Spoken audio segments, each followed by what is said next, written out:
On today's show, Tulsi Gabbard pulls security clearance from the deep state.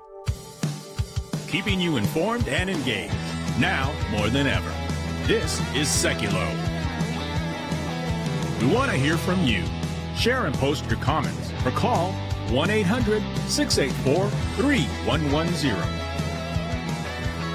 And now your host, Logan Sekulow. Welcome to Sekulow. We are taking your calls and questions and comments. 1-800-684-3110. Get your comments in the chat as well if you're watching on YouTube or Rumble or Facebook, wherever you're watching us on X. If we're back up today on X after yesterday's big kind of cyber attack, hopefully we are back up broadcasting live there today. So welcome to the broadcast. We do have some great news for a lot of people. I don't know if you think it's great. Actually, I wanted to get your thoughts on this.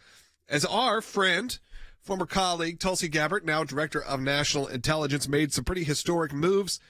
And through a post on X last night, posted, per the president's directive, I have revoked security clearance and barred access to classified information from Antony Blinken, Jake Sullivan, Monaco, Mark Zay, Norman Eisen, it goes on, Letitia James, Alvin, Bragg, Andrew Weissman, along with the 51 signers of the Hunter Biden disinformation letter. The president's daily press brief, or president's daily brief, is no longer being provided to former President Biden. So she wanted to clear up this, and clearly they're going through and they're kind of clearing the roles, if you will. That's right. So this announcement is what many had hoped for or looked for, based off of those that have used their security clearance in a way that could be seen as weaponizing or politicizing that entire process. So you have the former Secretary of State, Antony Blinken, who was the architect of the 51 signers of that Hunter Biden laptop letter before he was Secretary of State. Jake Sullivan, former National Security Advisor to President Biden, deep state creature. Monaco, former Deputy Attorney General. You have Norm Eisman, who worked on the first impeachment of President Trump for the Democrats in Congress. You have Letitia James and Alvin Bragg, obviously famous for their lawfare against President Trump in the lead up to this past election, 2024.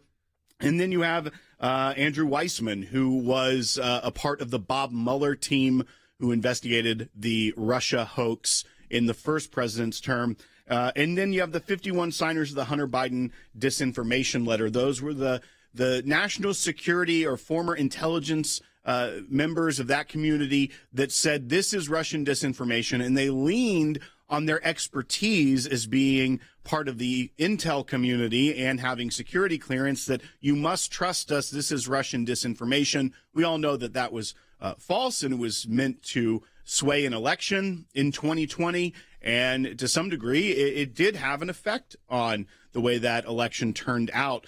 But I think this move by Tulsi Gabbard is also showing that the overclassification of U.S. secrets, which is something we will talk about with Rick coming up, as well as how many security clearances there are out there, give an opportunity for people to monetize their security clearance. And these people have used their credentials as having security clearances to get jobs at large defense contractors, at think tanks, or to be able to try to give credibility to a letter they put out when they're trying to sway a voter's mind about an election. This is holding them accountable, and many of them, it is holding them accountable fiscally with their pocketbooks by saying you're no longer going to use your security clearance to either interfere with our elections and or profit off of past government service. Yep, phone lines are open for you. I'd love to hear your thoughts on this. It may be unprecedented, but you feel like this is a good thing that needs to be done. Again, like I said, just go to cleaning up the list on who has security clearance. I want to hear from you. 1-800-684-3110. As Will said, Rick Grenell is going to be joining us, former Director of National Intelligence. He can give us sort of a breakdown on how this all works. And, again, we're able to do that because incredible people like you support the ACLJ, support this broadcast, and because you do that, we're able to bring on people like Rick Grenell. We're also be joined later on by Jeff Balaban from ACLJ Jerusalem, as there have been some major moves in the war in Gaza, including the U.S. holding some direct talks with Hamas. They're doing that now to try to get the hostages free. What do you think about that, having to have conversations with these organizations like Hamas? I know it's pretty controversial. 1-800-684-3110. Make your donation today. All donations are matched.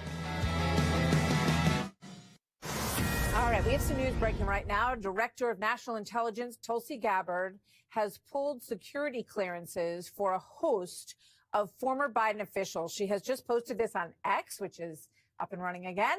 Per POTUS directive, I have revoked security clearances and barred access to classified information for Antony Blinken, Jake Sullivan, Lisa Monaco, Mark Zaid, Norman Eisen, Letitia James, Alvin Bragg, and Andrew Weissman, along with 51 signers of the Hunter Biden disinformation letter. Now, the move has sparked widespread reactions on social media, with critics saying Trump is settling scores and could hamper trust in U.S. intel. Now, after his return to the White House, Trump had announced in executive orders and posts on social media that the Biden officials would be losing their security clearances. While also keeping with a prior announcement by Trump, former President Joe Biden will no longer receive the president's daily brief. They have shown themselves to have abused the privilege, and once you abuse the privileges, they must be revoked. It's a slap in the face for everybody that maintains the right standards of decorum and lawfulness and doesn't abuse those privileges and use it as propaganda or something like that in a partisan fashion. President Trump is concerned that these folks present a risk.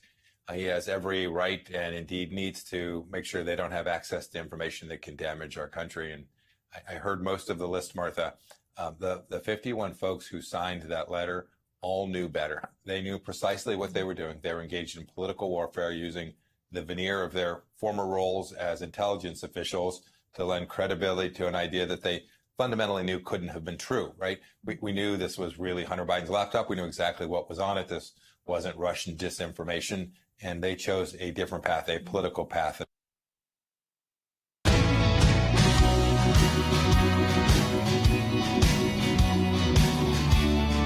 Welcome back to Sekulow. We do have some phone lines open for you at 1-800-684-3110. I see a lot of great feedback right now for Tulsi Gabbard's decision to pull security clearances from some of those top Biden names. Again, it's not necessarily that crazy, but it is a bit different this early in a administration to see these kind of things happen. But it's the decision of the president. It's the decision of the administration on who gets to be or gets to have these security clearances, who gets to be briefed. And in this moment right now, they feel like because of the situation that happened with Hunter Biden and the disinformation letter, that these are not people that should be trusted with our national secrets. And I think that's what people voted for. Well, and I think what's rich is this is from NBC News, because obviously the left is going to be outraged at this. How dare he? And there's got to be a stark contrast for people to realize there's a difference between what's the law and allowed and what is norm and tradition. The president's allowed to do this. Other presidents could have done this. But we have this fake idea of that every president has to be bound by specific tradition and not use some of their authority that they're allowed to do just because the person before you didn't do it. And I think that can be seen throughout the entirety of this administration. That is what people voted for. They were tired of the same old. And so now you're seeing a president that is willing to be like, listen, these people weaponized their security clearance and their credentials against a political opponent. But this is how NBC News decided to phrase it. The decision is the latest example of the Trump administration's unprecedented use of security clearances to go after perceived political opponents. But what they didn't also say is that this is a direct response to 51 signers of the Hunter Biden disinformation letter that in an unprecedented use of security clearance went after perceived political opponents. This works both ways. I mean, you have names like Antony Blinken, Jake Sullivan, Letitia James, Alvin Bragg. These are Andrew Weissman. These are not names that are unfamiliar to people who follow this broadcast, follow the news, what's going on. I think there's a pretty easy to jump to understanding. And she even says, along with the other 51 signers of the Hunter Biden disinformation letter. So specifically aiming at that. And, of course, she said that the president's daily brief is no longer being provided to former President Biden. Probably something that people didn't realize even still would have been happening once someone leaves office. Well, and many times a former president, especially if they are younger, maybe more active, a lot of times that briefing is still given to a former president because a president will sometimes call the former president and seek advice. Many presidents have done that. I know that George W. Bush did give some advice to President Obama at times. One that was famous for people not wanting his advice was the late Jimmy Carter. He actually got those briefings and tried to weigh in. He would call the White House and try to give advice, and it was not well received by not just the Reagan administration, the Bush administration, the Clinton administration, the Obama administration. But that is something that does traditionally happen because they say it's the loneliest job in the world, being president, and it's an exclusive club, that sometimes you are facing decisions, especially about national security, that only a handful of living people have ever faced. And so there is that kind of camaraderie historically, not with this president. And it's nothing in the Constitution or law that says you have to be good buddies with your predecessor. Right. It may be standard practice, maybe what's happening, but it's not something legally that has to continue. We are going to shift focus a little bit, but don't worry, we're going to get right back to this topic, so stay tuned. Give us a call still if you want to talk about it. I want to hear from you, 1-800-684-3110, or get your comments in on YouTube or Rumble. And make sure you're subscribing to our YouTube channel, or however you get us. Make sure you're following along. But I wanted to shift a little bit, Will, to some work the ACLJ is doing. I saw this come across yesterday and thought we got to make sure we talk about this on the air, because these are the situations where the ACLJ gets involved. You may hear about us in Washington, D.C. and think, okay, these guys, they've represented presidents of the United States with their legal battles. But we're also talking about churches that are meeting in California on the beach. They've been doing it for decades, and, of course, are running into some trouble right now. And CeCe Hiles joining us right now. And CeCe, you filed in this or submitted in this. And we wanted to kind of get a bit of a backstory and history of this specific instance, because people are seeing it on social media. They're starting to see this story pop up, and it is an ACLJ case. Yeah, I think sometimes we forget that religious discrimination still happens in the United States. And this is a case in California, in Redondo Beach. There has been a church that has met on the beach, public forum, for 18 years. And just this year, the church receives notice when they're filling out their annual permit that they get notice from the Los Angeles Department of Beaches and Harbors that, oh, guess what?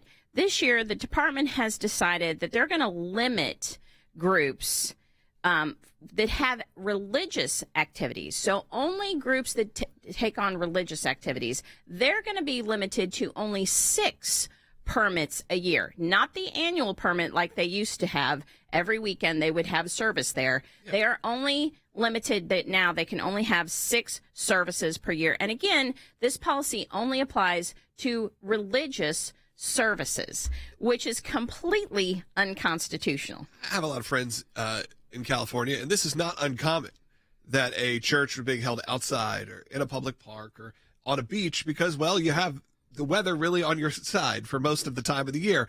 So, of course, instead of having to have a building or having to have any of that, and it's a great outreach tool. But there are moments where they get shut down, and this happens, and the ACLJ can get involved. And look, this is someone we believe just came through our website, reached out and said, hey, I'm having problems. You may hear us talk about that all the time on aclj.org/help and wonder, does that even happen? Do people do it? They do it every day. And there are moments like this where we get to get involved and really represent, because when you look at it, this is purely religious discrimination. It's not even close. Well, right. And Logan, I think one point here is that, is there a coincidence that it happened this year after 18 years? It's what we've warned you about, is that these localities that have a lot of power are going to push back against a Christian and conservative swing in the national body politic. And you're going to see things like this where there's no problem for 18 years, but then all of a sudden, it's not everybody. It's not like we're limiting this. And the places that you can get that permit, there's only 4 locations now, not even the one that they had been at.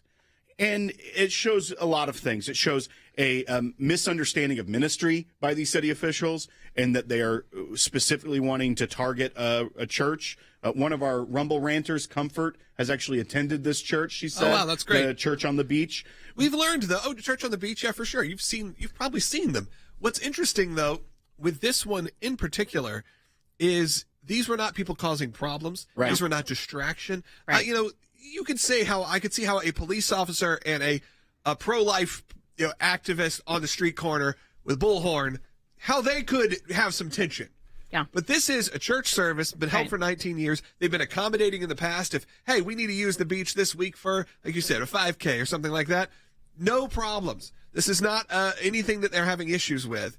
But, of course, because it is religious, or in this case, a Christian moment that's happening every week, we're going to figure out not how to shut it down completely, but to essentially shut down your church when it is church on the beach. Yeah, and it's funny because over the phone, our client was told that the county views churches as not needing the beach because churches can meet in a building. Well, here's the problem with that is that's not what the Constitution requires. No. It's unlawful to treat religious groups differently than non-religious groups with regard to access to public forums. It doesn't have anything. It says they could meet in a building. On the phone, our client was literally told that, hey, we've decided that churches don't need access to the beach because they can actually meet in a building. So that is where you just have misinformation, disinformation, and we're hopeful. We sent off a demand letter. We've given them a time to respond. If they don't, we will pursue this in court because this is an absolute, on its face, unconstitutional change to this permit. You wonder some of the times who these people are that make these statements. Like, well, they could meet in a building, so therefore they don't need the beach. They don't need public land. But you're glad they say these things because then, Cece, you send the demand letter.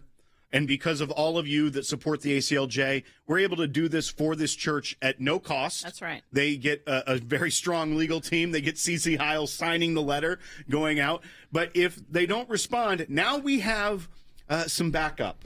If we have to take this to court, it's like, here's exactly how it's discrimination. Right, absolutely. That statement is golden because we can say, look, this is just a misconception. Clearly, let's just try to fix it. Let's fix it. Quickly fix it. I mean, I'm looking at one of the comments. One guy said, hey, I was baptized at Pirates Cove for Calvary Chapel. Like, think about that when there's thousands. How many thousands of people have you seen do that? Of course, if they come in and go, you know what, guys, you've been doing this for decades, but I don't think so because it's religious. How'd you feel about that? Give us a call. I'd love to hear from you. 1-800-684-3110. In the next segment, Rick Grenell is going to be joining us. We're going to talk a bit more about those security clearances. And, hey, he's a California guy. He'll probably have to weigh in on this topic as well. But I want to encourage you to support the work of the ACLJ. We're not able to take on cases like that church on the beach without people like you because we're able to do that for them at zero cost. You can't do that. You can't have the best and the brightest without the funds to do it. So I encourage you right now, make your donation at aclj.org. Explicit materials in schools. And of course, that's been a pretty hot topic over the last few years. And I've been curious of sometimes you get these and you're like, okay, well, show me what the material is. Are we talking about, people who have a problem with classic literature because some of the language being used, and you hear a lot about that about Mark Twain and some of those. And then Will, our producer here, executive producer, he's like, okay, I got a sample of it. And I could not read it to you on the air if I even wanted to. It is so outlandishly vulgar, and it's in your kids' schools. And the school board actually did the right thing at first. They followed their school board policy, which requires that books be age appropriate and enrich and support the curriculum. So there were books that had obscene depictions of sexually explicit acts that the school board rightfully removed. And then a librarian and some others threatened legal action that the school board could not do that. And so then they put them back in. The school board was scared, and they put those books back in. So then it went to the Commissioner of Education, the New York Commissioner of Education, and that's when we got involved. So we filed a complaint with the Commissioner of Education, and that ruling actually upheld the books being back in, saying that the First Amendment actually required the inclusion of sexually explicit books in school libraries, and that is absolutely wrong.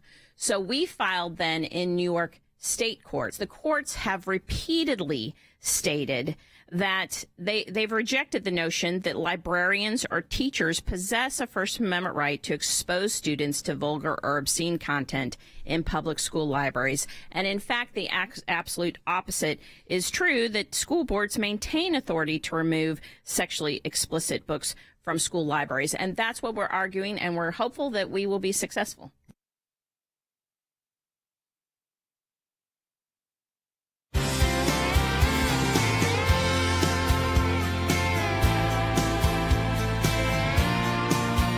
Welcome back to Sekulow. Phone lines are open for you at 1-800-684-3110. We are kind of heading back. Though the last segment, we spent a lot of time in California. Now we're going to go to our friend Rick Grenell, who always is joining us, and a proud Californian. But we were talking about a church in California, meets on the beach, is currently being restricted after 19 years of serving there on the beach in Redondo Beach, and now being told, hey, you only can do that 5 or 6 times a year. We're going to limit it just because it's religious speech, and the ACLJ is getting involved. But we're going to get involved. We're going to take care of that for that church. But for you, Rick, I wanted to get your opinion on the news this morning or last night that broke from Tulsi Gabbard, who is current Director of National Intelligence. You, of course, are a former Director of National Intelligence, saying, hey, we've revoked security clearances for a lot of top names that you may know: Antony, Blinken, Jake Sullivan, some of your favorites, Rick, Alvin, Bragg, Letitia, James, and saying, you know what, it's time for these security clearances to end and time to quit briefing these people, specifically if they were involved in things like the Hunter Biden disinformation letter. Now, of course, the left is crying, hey, this is unprecedented. This isn't what we do here. But I wanted to get your feedback and thoughts on this and sort of the move from the Trump administration to not be afraid to break those, I guess, political norms. Well, first of all, let me just say that Beach Church is so important in Southern California. So thank you for getting involved. It's an amazing idea. It works. And, the beaches are public access. So there should be no reason why people can't gather on a Sunday and praise and worship and hear someone speak. It's what we do on the beach is socialize with people in our community. So thank you for getting involved. ACLJ is always at the forefront, and I love it. The beach that's right next to me, so that's great. Look, when it comes to what Tulsi's doing, I think this is just another common sense approach to being accountable to the people. The people were outraged that this group abused their access to classified information by pretending that something was true when they knew it wasn't. And let me be specific. Most of these individuals never had a briefing on the Hunter Biden laptop and whether or not the intel services thought it was, misinformation or Russian information. There was never a briefing on that. There was never any raw intelligence pointing to that. This was a political calculation by these individuals, and their political calculations were wrapped in their access to classified information. They say things like, oh, I can't tell you, but trust me because I have access to classified information. They abused their position by getting involved in politics and pretending that they knew something. There are a couple of other people that do that regularly. Adam Schiff is one of them. And I think that it's important to hold these people to account. If you're going to have access to classified information, don't go into the public sphere and pretend something is true when it's not. Don't abuse your positions. They did, and Tulsi Gabbard is holding them to account and taking away that access to classified information.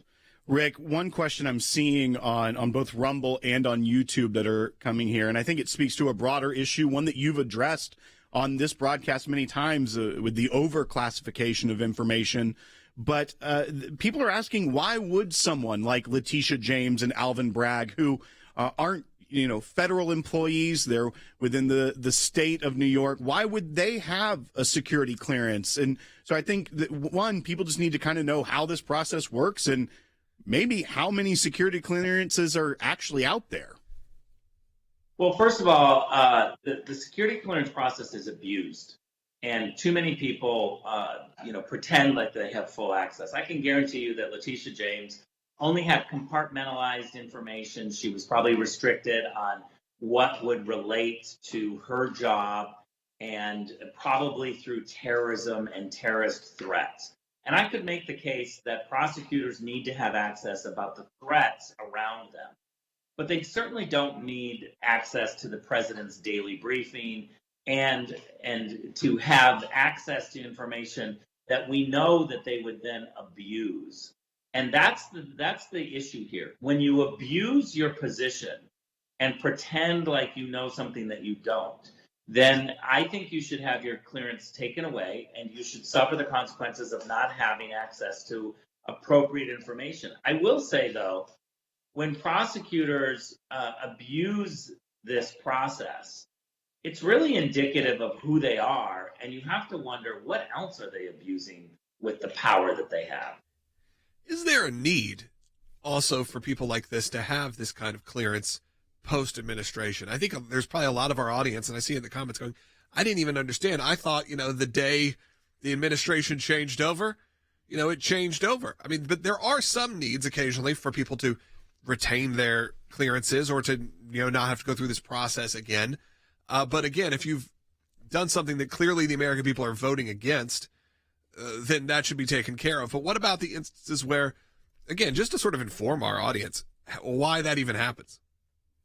Well, first of all, a lot of former government officials are good people, and they're trying to help the U.S. government in ways that they can be helpful. We want a bipartisan approach to some of these issues. Let me just give you an example. When I negotiated the Kosovo-Serbia deal in the Trump administration, it was a very good deal negotiated by both parties in the Oval Office, and it was really going to move the Balkans forward. When I left and when President Trump left the first administration and Joe Biden took over, his White House did an evaluation. They asked me to brief them on the situation in the Balkans. I briefed them. They did an evaluation and they decided that they were going to use this agreement and this policy as official U.S. government policy under Joe Biden. They embraced the Trump work that we did. Now, they didn't call it the same thing. Instead of the Trump agreement, they called it the Washington agreement, which was fine. But there were times when in the Balkans during the Biden administration that violence was breaking out. There was the situation where there were hostages taking. People don't like it when I use that word, but I think it's an appropriate word. People were taken, law enforcement officials in the northern part of Kosovo, and it was not a good thing. And they needed someone to go and try to resolve this. The Biden team recognized that I had credibility there. So I went to the northern part of Kosovo. I briefed the Biden team. I briefed the White House. I had access to classified information because I was helping them in that situation. They recognized that I could do good work there. And so there are times when the current administration wants to utilize some players. I can think of Bill Richardson. Remember, Bill Richardson was used on the outside numerous times to negotiate for the release of hostages, whether it was in North Korea. And multiple administrations used Bill Richardson because he had credibility. We need to get back to that point where you can utilize back channels or other people to further your U.S. policy, to further the policy. But when these individuals abuse their positions, that's when they should be cut off. And that's exactly what. Joining us today, I appreciate it. I really wanted to know that, and I think our audience is better off knowing why this even happens. I think we can get lost in the headline and not understand the situations, but we have great people like you on our team to help explain all that, and I appreciate it. We got a second half hour coming up on Sekulow. Go to ACLJ.org right now. We only got a 1-minute break, but it's a perfect time to make a donation during our Life and Liberty Drive. Do it right now. All donations are doubled right now. And again, if you don't get the full hour, join us on ACLJ.org or social media. The threats to life and religious freedom have shown no intention of going away, but neither is the ACLJ. This March, we've launched our Life and Liberty Drive, redoubling our efforts to beat back the attacks against the foundations of our great nation. Thanks to our donors and our champions, your ACLJ is able to take on hundreds of cases at home and around the globe. In 2024, we took on 142 clients, cases, briefs, and demand letters. 175 pro-life matters. 197 free speech matters. 142 religious liberty matters. 126 actions battling the deep state. We'd love to take on more cases this year, but we can't do it without your support. Right now, every tax-deductible gift you give will be doubled, dollar for dollar, during our Life and Liberty Drive, doubling your impact to keep us in these fights. Go to ACLJ.org and donate now. Keeping you informed and engaged, now more than ever. This is Sekulow. And now your host, Logan Sekulow. Welcome back to Sekulow, second half hour of the broadcast. If you missed the first half, join us later on. You can catch the replay of this at any time on ACLJ.org, on the ACLJ app, on YouTube, on Rumble, Facebook. You can find us always there. So if you don't get the full hour, if you weren't able to hear it live while we're doing it, you can always go back and do it. Of course, you can also watch us live each and every day on the Salem News Channel, which is available on Pluto TV, Samsung Plus, a lot of great options. Of course, the Salem News Channel website as well, where you have to see a pretty stacked lineup of hosts that are on that show or on that network. So we appreciate you all joining us from all the different realms, if you will. We are keeping the discussion going, and we're going to be joined in the next segment by Jeff Balaban. Jeff is the head of ACLJ Jerusalem. We're going to give you an update of what's going on in Israel, including the U.S. having talks with Hamas, direct talks. It's going to happen in Qatar about the release of the hostages and ending the war. So I'd love to hear from you, your thoughts on this. Look, this is President Trump's way of doing it. I think sometimes when you hear about negotiating with people like Hamas and organizations like Hamas, you can have a bit of an uneasy feeling. But again, he did this with Kim Jong-un. He's done this with other leaders that are not necessarily the most savory, and sometimes with great results. So it's tough. Part of me doesn't like it. Part of me totally understands why you'd try. That's right, Logan. And it's historically been the case that the policy of the United States is we don't negotiate with terrorists. What you see here is a break from the norm. It's very similar to what we talked about with the security clearances, is that it's a break from the norm and tradition of people maintaining their security clearance after they leave government service. But that doesn't mean it's against the law. It doesn't mean that it's against the Constitution. It's just the way that things have been done. Right. And when you see sometimes that no results were gotten by the Biden administration of getting Americans home, and specifically there is one Israeli American still believed to be alive in captivity of Hamas. There are 4, unfortunately, bodies that are controlled by Hamas right now of hostages that were killed as a result of Hamas's actions on October 7th. And if the previous administration had zero movement on getting an American home and the remains of Americans home so their families can have proper burial and mourning, then maybe you do something different. And I don't know if it sets a policy for every terrorist organization or if it sets a different change going forward, but you at least have to give credit where credit's due, that when the same tired ideas aren't working, are getting you nowhere, if you're the most powerful country in the world, maybe you should try something different. We're going to continue that conversation coming up in the next segment with Jeff Balaban from ACLJ Jerusalem. We're also going to continue to take your calls. If you're on hold right now, stay on hold. We will get to you. Call us at 1-800-684-3110. We're continuing the conversation also about Tulsi Gabbard revoking the security clearances of some of those top deep state names, if you will, sort of the classic names from the Biden administration, including Letitia, James, Alvin, Bragg, Antony, Blinken, all of those names that you probably don't want Jake Sullivan, you don't want to hear again. But here we are hearing them again. But, of course, maybe this is for better reasons. We only got a minute left in this segment. I just want to encourage you right now. I haven't done a big pitch today, and here it is. I want you to support the work of the ACLJ. You heard about what we're doing for that church on the beach in California. You've heard about what we're doing now in Israel. You've heard from Rick Grenell, former director of National Intelligence. You've heard from Will and I for the last 40 minutes or so. But I need your support. We don't just protect life, liberty, and faith here. We do it around the world. It's not just here in the U.S. So that's why we're going to go to Israel in the next segment. We have offices from Tennessee to Washington, D.C., Virginia, Jerusalem, Strasbourg, France, Pakistan, all over the world. The ACLJ is there. We're at the Supreme Court, we're at the UN, we're at the International Criminal Court. We can't do that without your support. And we're in court today. As we speak, there are cases happening right now.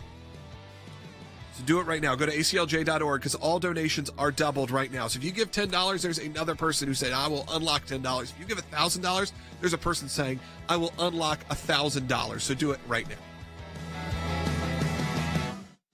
Hamas says it will only free hostages in exchange for a lasting ceasefire with Israel. This in response to President Trump issuing what he described as a, quote, last warning. U.S. Special Envoy Steve Witkoff said recent talks with Hamas were aimed at getting the hostages home. He stressed the release of American captive Idan Alexander is a top priority for the Trump administration. This comes after President Trump warned Hamas that not a single member would be safe if they did not free the hostages. Israel is increasing the pressure on Hamas to release the remaining 59 hostages. It's cut off electricity it supplies to Gaza and is considering cutting off water. Also, the IDF is drawing up new war plans if Hamas doesn't free the hostages, lay down its arms, and give up governing in Gaza. We will employ all the tools available to us so that all the hostages will return, and we will ensure that Hamas won't be in Gaza on the day after. Hamas has very little leverage. They have the hostages, and that's really it. And if they're not careful, and if Israel is released by the United States to go into Gaza and absolutely destroy Hamas, they can. The U.S. has been dealing directly with the terror group to free the last living American hostage. U.S. negotiator Adam Bowler said he allayed Israel's concerns over those talks in a conversation with Ron Dermer, the Minister of Strategic Affairs. I think I was able to put him at ease, that I wasn't going to go off the rails, that it would be parameters that we would work on together. A Hamas official in Gaza, Mushir al-Masri, accused Israel of delaying the ceasefire deal. And as for disarming, a key Israeli demand, he said Hamas will not drop their weapons until there's freedom.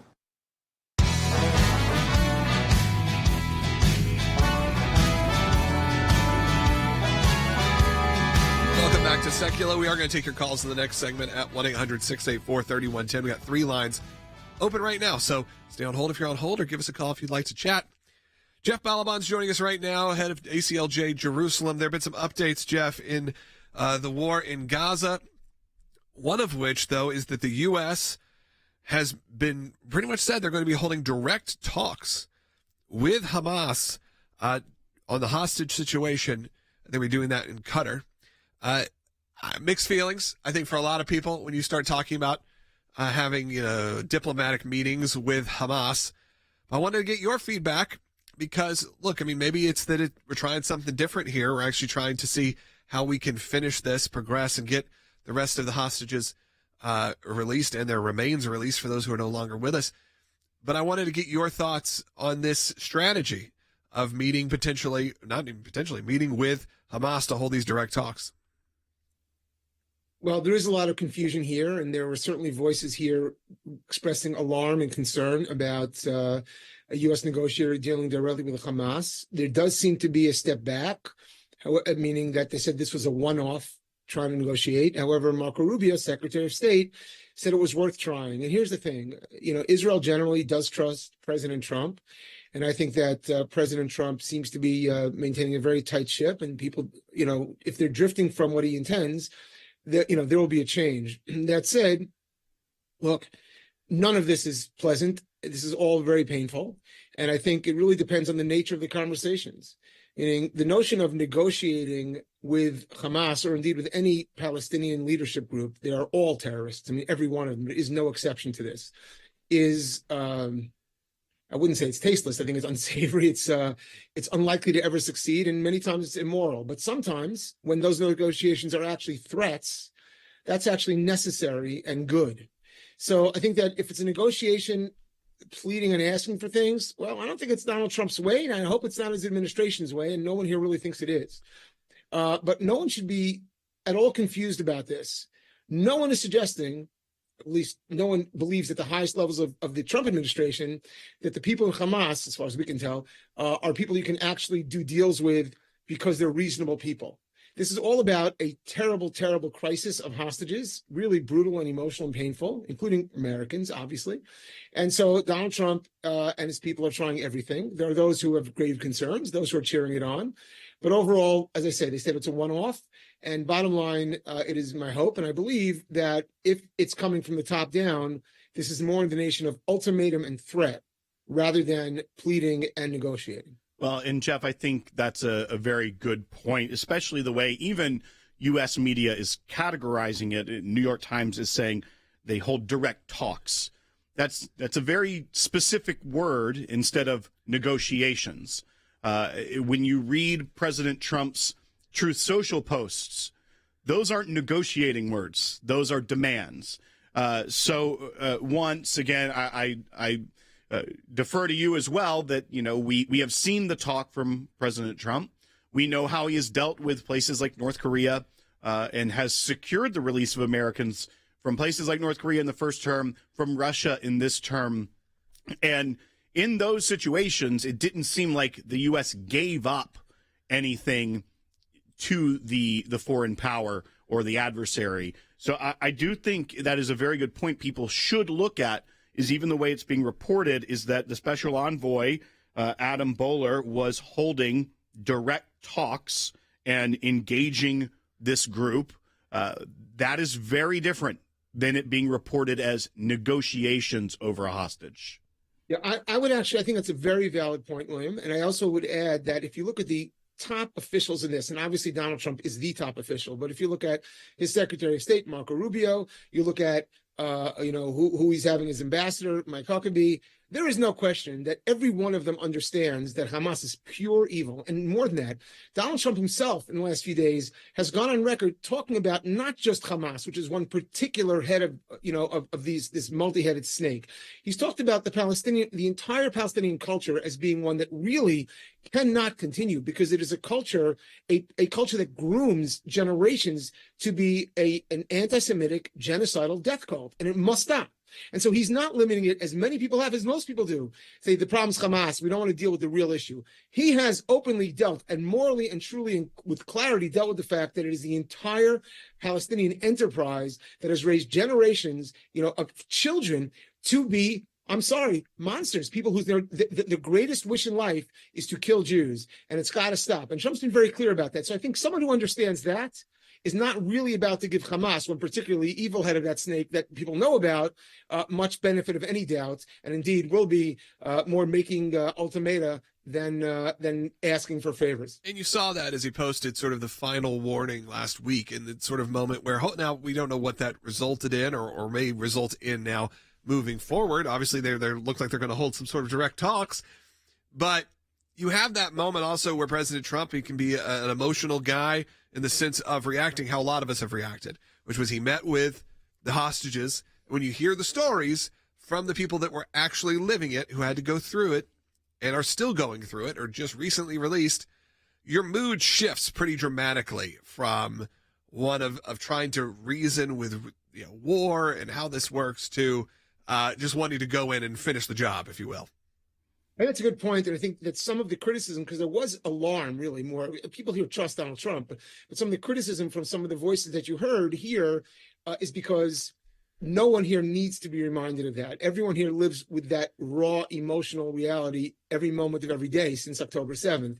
And so if people are alarmed, you have to factor that in. But again, I think there's a great deal of trust. I was actually in meetings today at the Foreign Ministry discussing the moves that America is making. And again, playing our role here often, which is understanding both sides of the equation and trying to help each side really understand with more clarity what the other side is perceiving. Israel and America, incredibly close allies, incredibly close, cultural similarities. Nonetheless, different nations in dramatically different settings. And so to help bridge that gap and understand is precisely what ACLJ Jerusalem exists to do. Yeah, and I'm excited that you're able to keep that going and really build upon that. Now, one of the things over the weekend, and I mentioned it yesterday and got a lot of feedback from it, is this push, it feels like, pretty recently. I mean, it's been happening, it's been bubbling up for a while, but I feel like over the weekend it really exploded from a lot of conservative influencers who have decided that Israel is no longer one of their issues, that they are no longer supportive, they are no longer on the side of Israel.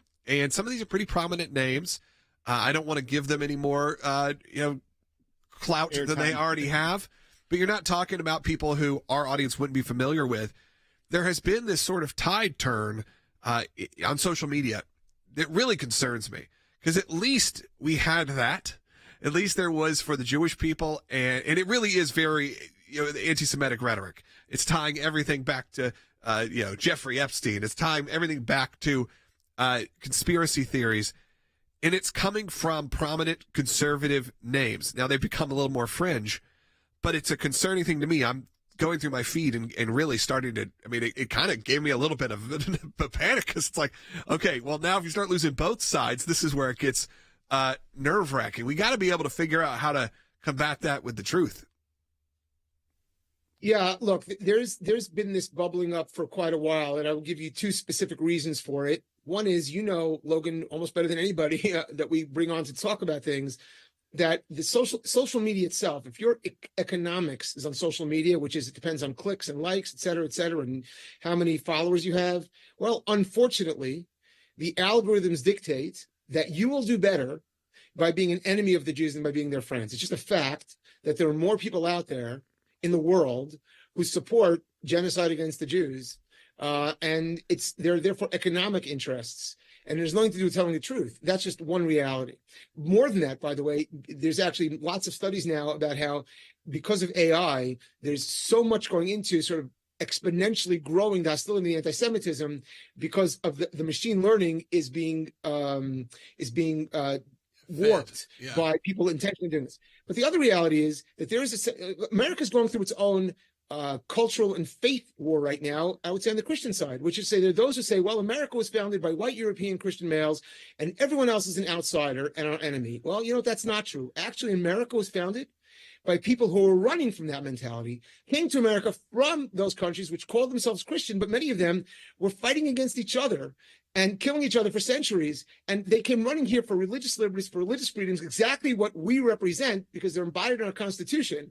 And so seems to be an internal war now on what's called the conservative side by people who want to just use Christianity or conservatism or rhetoric to cover up a very different agenda. And it's a very hostile agenda, not just to Jews, but to America's very Judeo-Christian founding, to the very values that come from the Bible. And that we are seeing that now. And I will tell you that I believe this is going to happen more and more over the next few months. I also think that Donald Trump himself has great moral clarity on these particular issues. And there's going to come a time, if a choice has to be made, he will side with the right people. Thank you so much for joining us, Jeff. Again, Jeff Balabon, head of ACLJ Jerusalem. Support the work of ACLJ, which supports the work of ACLJ Jerusalem. The ACLJ, all of our worldwide efforts at aclj.org during our Life and Liberty Drive. We got 3 lines open right now. I want to hear from you. 1-800-684-3110. 1-800-684-3110. I'd love to hear from you. Call in right now and donate if you can. All right, we have some news breaking right now. Director of National Intelligence Tulsi Gabbard has pulled security clearances for a host of former Biden officials. She has just posted this on X, which is up and running again. Per POTUS directive, I have revoked security clearances and barred access to classified information for Antony Blinken, Jake Sullivan, Lisa Monaco, Mark Zaid, Norman Eisen, Letitia James, Alvin Bragg, and Andrew Weissman, along with 51 signers of the Hunter Biden disinformation letter. Now, the move has sparked widespread reactions on social media, with critics saying Trump is settling scores and could hamper trust in U.S. intel. Now, after his return to the White House, Trump had announced in executive orders and posts on social media that the Biden officials would be losing their security clearances. While also keeping with a prior announcement by Trump, former President Joe Biden will no longer receive the president's daily brief. They have shown themselves to have abused the privilege, and once you abuse the privileges, they must be revoked. It's a slap in the face for everybody that maintains the right standards of decorum and lawfulness and doesn't abuse those privileges and use it as propaganda or something like that in a partisan fashion. President Trump is concerned that these folks present a risk. He has every right and indeed needs to make sure they don't have access to information that can damage our country. And I heard most of the list, Martha. The 51 folks who signed that letter all knew better. They knew precisely what they were doing. They were engaged in political warfare using the veneer of their former roles as intelligence officials to lend credibility to an idea that they fundamentally knew couldn't have been true, right? We knew this was really Hunter Biden's laptop. We knew exactly what was on it. This wasn't Russian disinformation. and they chose a different path, a political path.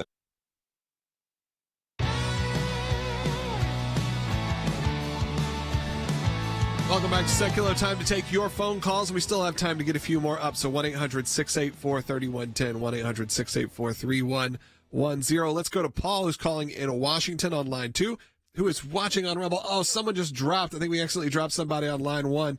If you are that person, call right back. We'll get you up there. Hold for like half an hour. Sorry. Paul from Washington, you're on the air. Well, hi. I was wondering about the security clearance issue. You know, for high-ranking government officials like the secretaries and the people that are in the security spaces, why would they maintain their same security clearance once leaving service? I was in the military. You get a security clearance. Once you leave that job, that security clearance is gone. You have to re-get it. Yeah, you should definitely go back and you know, we talked about this with Rick, and he gave us pretty good ideas of why sometimes it's good to have, but well, and sometimes they have to re-up the security clearance. It doesn't mean it's just a blanket forever, but security clearances are available to people outside of the government. But yes, Paul, many people do monetize it. Maybe they're working for a defense contractor or a think tank or many other places where it's valuable to have that security clearance. If you're working for, Lockheed or one of these other defense contractors that's making sensitive weapons for the government, many of those people working on that have to have a security clearance to even be able to do the work they do. But as Rick pointed out, and I encourage everyone, if you missed the segment with Rick, it's about 20 minutes into this broadcast. If you're watching it after the fact, go to that, because Rick lays it out of there are many times it is useful to have people outside of the current government with that, even how he used it at the request of the White House during the Biden administration. Someone who publicly, the Biden administration, many of those people, Jake Sullivan and the lot, would say that Rick Grenell was terrible person. He was bad for the country. He was radical, but they would use him to do their bidding when they needed someone who was trustworthy, smart, knows the issues, to do negotiations in places like Kosovo and Serbia. So sometimes don't believe everything you read in the headlines, because they know that someone is smart, capable, and competent like Rick Grenell. A lot of times it's just politics. It's just show. That's what happens in Washington, D.C. It's why I honestly have a distaste for a lot of it, is because a lot of it is professional wrestling. A lot of it is showing you something, but in reality, we know what's going on backstage. And it's unfortunate truth that happens in Washington. I say the Trump administration bucks those norms. So sometimes it's not as the fact that the president is a member of the WWE Hall of Fame. Sometimes I feel like his speeches and the stuff he says is actually less pro wrestling, because he'll shoot straight. He'll tell you what's going on. He'll go against the norms. In Washington, D.C., for decades, it was always about just sticking to the task. Nothing actually ever gets done. Campaign promises are never made, are never actually accomplished. And it was like, okay, as part of the normal deal that we were supposed to deal with. But I think the Trump administration changed a lot of that. Let's continue on. Deborah's calling in Pennsylvania on line 3. She's watching on ACLJ.org, which is a great place, easy place to watch. And of course, a great place to support the work. Deborah, you're on the air. Thank you. I want to make a comment on the revoking of the security clearances. And Will mentioned something about the precedent. Joe Biden took all of the briefing away from Donald Trump 4 years ago when he came into office. That's right, Deborah. You actually are correct that this precedent wasn't a norm broken by President Trump. This was actually Joe Biden set that precedent. You're right, in 2021, early when he took office. And we actually have a flashback bite from that when Joe Biden was on with Norah O'Donnell talking about why he didn't believe that President Trump should have it anymore. Let's go ahead and roll bite 4. Still receive intelligence briefings? I think not. Why not? Because of his erratic behavior unrelated to the insurrection.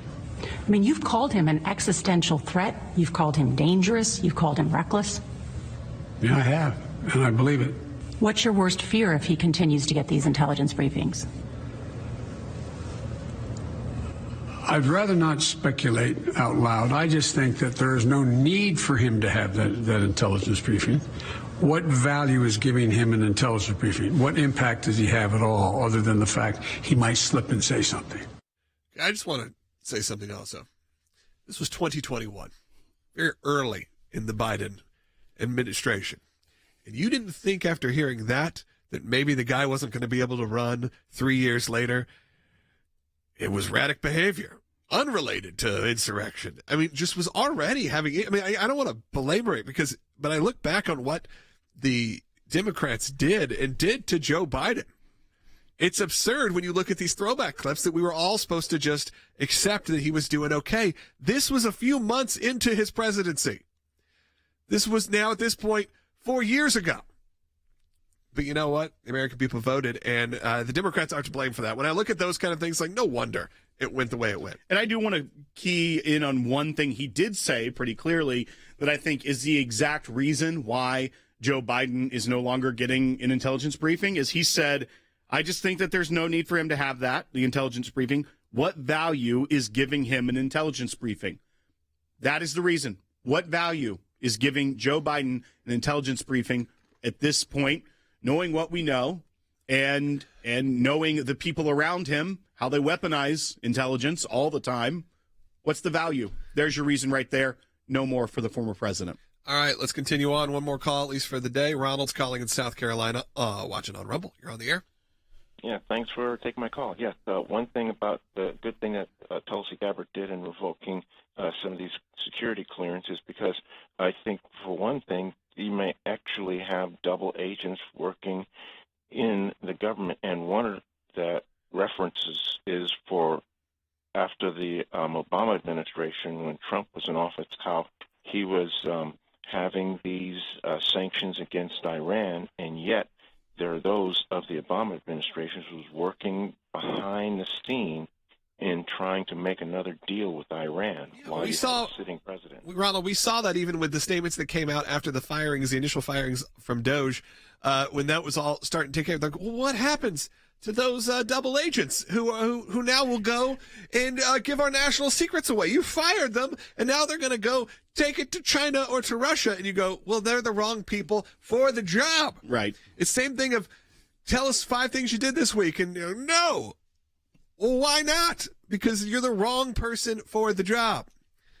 There are I think what Elon said at that moment was just to make sure these people were even real people. Right.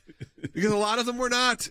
All right, that's going to do it for the show today. I'm going to take this last minute again to tell you to support the Life and Liberty Drive. I did not have as much time on the air to do it today as I did yesterday, so understand we require a large team here. We got the best-in-class attorneys, government affairs experts, entire media team in this facility that brings you this program, and a stream of continual, new, unique content for our website, for our social media feeds. It takes a lot to keep our teams running financially, whether that's our studios worldwide and our offices. I was in December back at our ECLJ offices, the European Center, which is doing amazing work, and we got to focus and show you guys some of that if you're interested. If you're more interested in what we're doing worldwide, there's a lot of great resources on our website. But let me know in the chat, too. Do you like hearing about the work of the ACLJ worldwide, the ECLJ, the ACLJ Jerusalem? Let me know. We have a lot of cases going on right now. We're in court today defending a group of Christians criminally charged for carrying a cross along a roadside. Today, we're also firing federal appeals court to allow Doge to eliminate some federal DEI programs. Tomorrow, we're going to file at the Supreme Court to defend religious liberty in a major school choice case, and so much more. And that's just what's happening today and tomorrow. So much more is happening. We'll be back on the show tomorrow. But scan that QR code. Go to aclj.org. Donations are matched.